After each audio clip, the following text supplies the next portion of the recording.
Friends mayam ngasi se ai mayam gi information pi basa ai indoor ai room da oidre ko ngasi de ai mayam da ai sanafam film da mayam da information je pi jarage aduga worldwide ki oina hojik khwaidi important oiba update sing ai mayam da thamjage aduga ahan bada hajut lai ba ngasi gi oiba update lai se khoi gi Iran gi supreme leader Khamenei sina hanwai se khoi Iran ga USA ga Israel ga lan thengna bada mahak si lai khidre ko ya air strike ti lai khidre adu lai khidaba mahak se mahak ki body hajik pho poloi da wi da lak pane ba adubo hayeng si poloi ga dore mahak ki poloi bagi mafam matam si lepkhre aduga maroi na hayeng Saturday numit sida poloi rani ko aduga sigi poloi ba sida mioi million kun yamna world yu ena khwai digi chawba masing yamba poloi ba singi manungda am oi ga dore aduga mahak si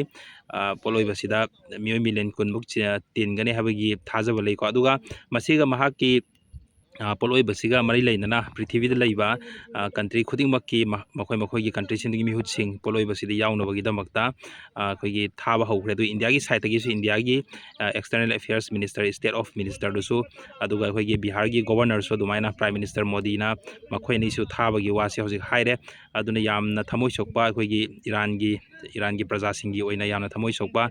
numit amani hayengse aduga masigi hauji lairiba hayengi poloi bagi numit sida hauji Iran gi IRGC gi side gi phongdor isina hayeng kari gumba poloi bagi mangoi na haitare khoi gi Khamenei si poloi bagi numit sida kari gumba Israel amasung USA na kari gumba air strike any makhal amagi attack kari gumba Iran da tawra agadi madugi response ni yamna kanba yamna sathiba response pi gane habagi threaten du se khoi IRGC gi side gi adumaina pirakre ko aduna haju phawbada haju world haju khwaidagi important oiba news se Khamenei poloi bagi wari sin oiri ko aduga makha tanasu khoi USA ga Iran ga sumai peace talk tawbagi potu so makha chathari aduga state of Hormuz ki problems adum leiri ko habedi amok se jahaz thaba aduga amok su thada bagi pau duma leire aduga khoi gi kanu gi Russia amasung Ukraine gi wari se Russia Ukraine gi wari se yamna hojik sathiba face amada lai hojik aduga khoi gi Ukraine gi side gi phongdok khiba Ukraine gi army gi general amana phongdok khiba gi matungina hojik leiriba kanu gi Russia na khoi gi drone makhal ama hojik use tawre ba haidi hana use tawrok drone makhal am use tawre hai aduga hariba drone se sigi drone si yamni speed yang baduga mahak si drone singe thatpa ngambagi defense tawba ngambagi capability adusu Ukraine da laiti habagi pau ma so hojik Ukraine gi side gi phongdore aduna Ukraine ga Russia ge side to yamna kanba kano hojik war ne hojik tawri se duga Donbas ki mafum khara si yamna chawba mafum khara masu ngarang ahing si Russia na lausin khre duga Russia gi flag yung khre habagi pausu hojik different media sing headline on pire du Donbas habisi myamna aina mamangi video sing su haibani Donbas habidi khoi gi Luhansk amadi Donetsk ki mafam ni ko Ukraine gi mafam ni adu haribi Ukraine gi mafam si ayambana almost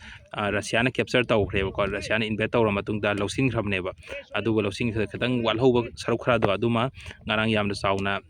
Russia na lausin khre duga Russia gi flag yung khre habigi pau duma su leire aduna haju phawda leiri se khoi gi makhoi gi kanogi Iran gi poloi bagi yaure ko adu poloi basi gi matang du su hayeng oibani ni yamna chawna event amoina pangthora kani basi gi video photo sing du so mayam da I samlapna dum mathang gi video dai thamjara ke duga next ki video pho mayam punna ngaminar se thank you all